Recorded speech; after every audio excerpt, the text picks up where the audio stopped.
بسم الله الرحمن الرحيم. السلام عليكم ورحمة الله وبركاته. سؤال وجواب.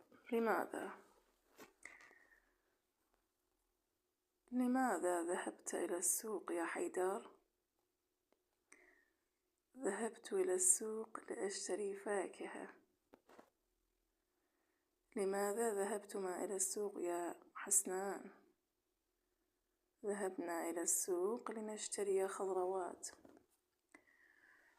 لماذا ذهبت مريم إلى السوق؟ ذهبت إلى السوق لتشتري بصلا وثوما. لماذا ذهب الولدان إلى السوق؟ ذهبا إلى السوق ليشتريا باذنجانا وكوسة.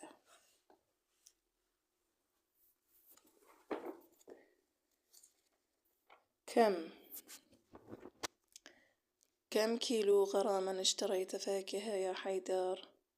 اشتريت كيلو غراما تفاحا وكيلو غراما واحدا برتقالا.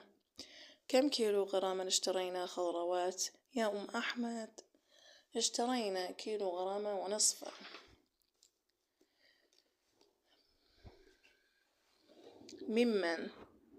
ممن اشتريت الأرنب وذرة يا سعيد؟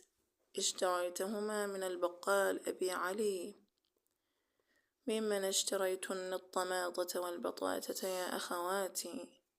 اشتريناهما من أحد البقالين في السوق. ممن اشتريتما الثوم والبصل يا أخوي؟ اشتريناهما من أحد الباعة المتجولين. يا بني، ممن اشتريت البامية والباقلاء؟ اشتريت الباقلاء والبامية من بقال.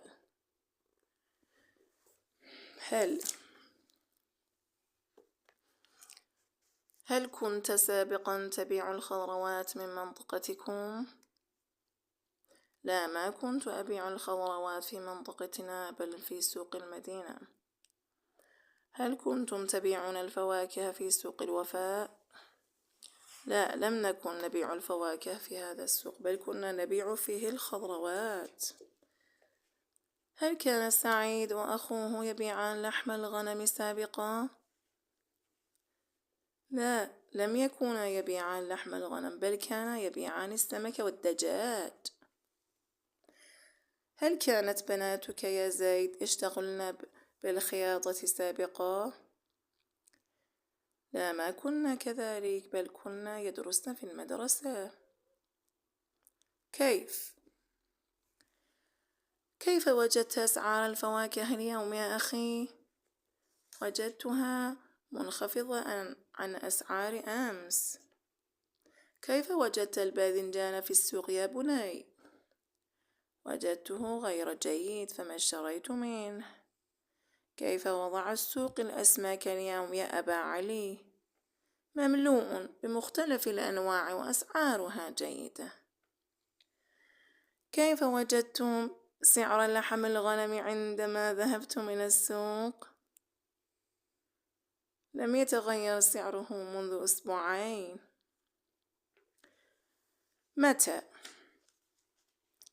متى اشتغلت بيع وشراء الفواكه والخضروات؟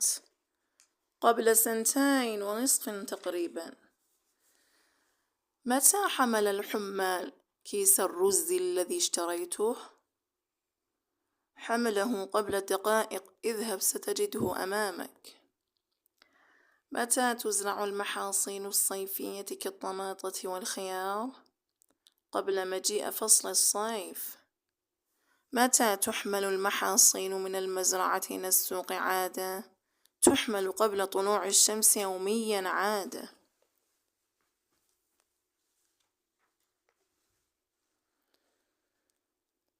بين مشتري وبائع. المشتري: ساعدك الله يا أخي. البائع: حياك الله يا حاج. هل عندك باذنجان؟ مع الأسف ما عندي. عندي بطاطة وطماطة. حسنا، وهل عندك طماطة؟ نعم عندي، وهي رخيصة اليوم. كم سعرها؟ سعرها ريالا.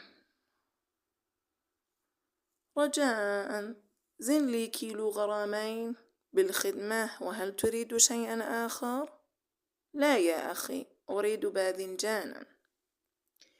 سيأتيني بعد ساعة إن شاء الله. حسنا، سأرجع إن شاء الله. تفضل، خذ الطماطة. أحسنت يا أخي. تفضل، خذ ثمنها. شكرا جزيلا. عفوا، في أمان الله. في أمان الله يا حاج.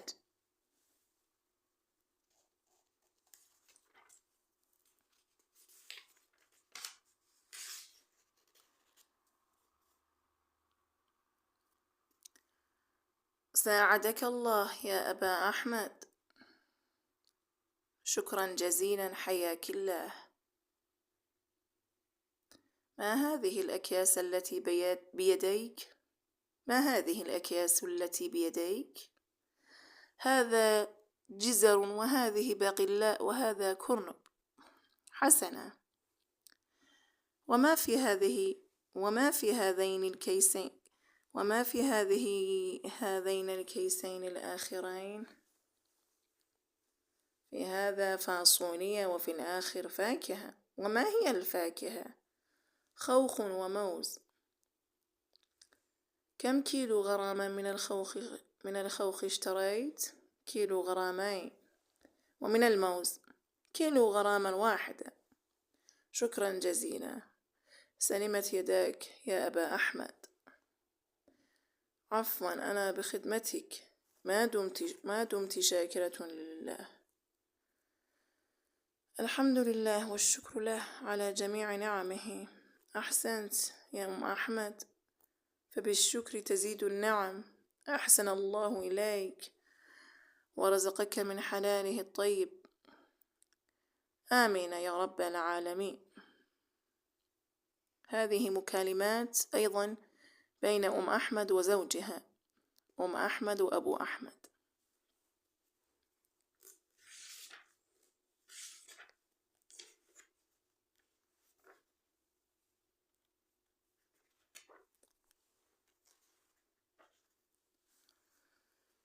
الجمل المفيدة: هذا لحم غنم.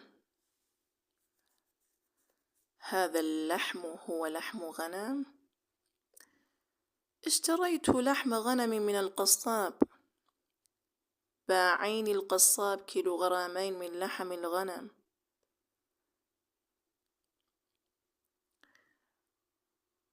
أيضا في صورة لي عندي سمك ودجاج. اشتريت أمس سمكا ودجاجا.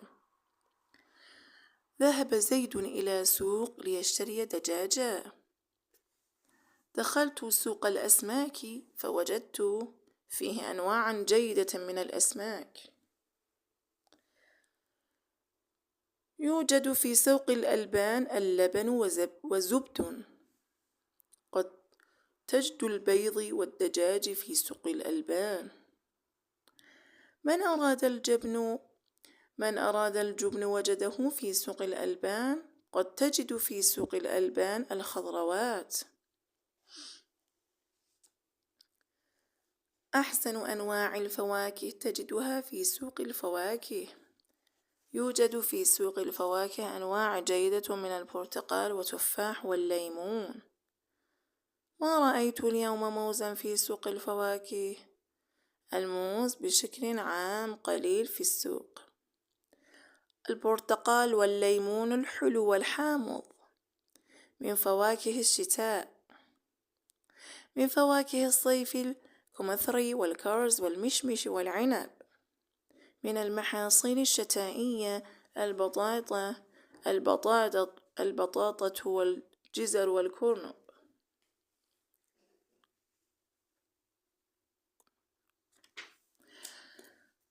الطماطة والباذنجان والبامية والخيار تعد من المحاصيل الصيفية. القصاب لا يبيع إلا لحوم الغنم والبقر. بائع الخضروات لا يبيع الفواكه إلا نادرا.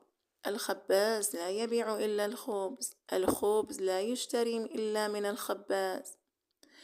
نحن نشتري الرز في السنة مرتين ونطبخه يوميا. نحن نأكل الرز في كل يوم ونشتريه مرتين في السنة. بعض الناس يأكلون الرز في الأسبوع مرة واحدة. بعض الناس لا يأكل الرز إلا مرة في الأسبوع. تباع الفاصوليا طازجة ويابسة. يشتري الناس الفاصوليا يابسة وطازجة. تباع الفاصوليا اليابسة في سوق الحبوب. تشترى الفاصوليا الطازجة من سوق الخضروات.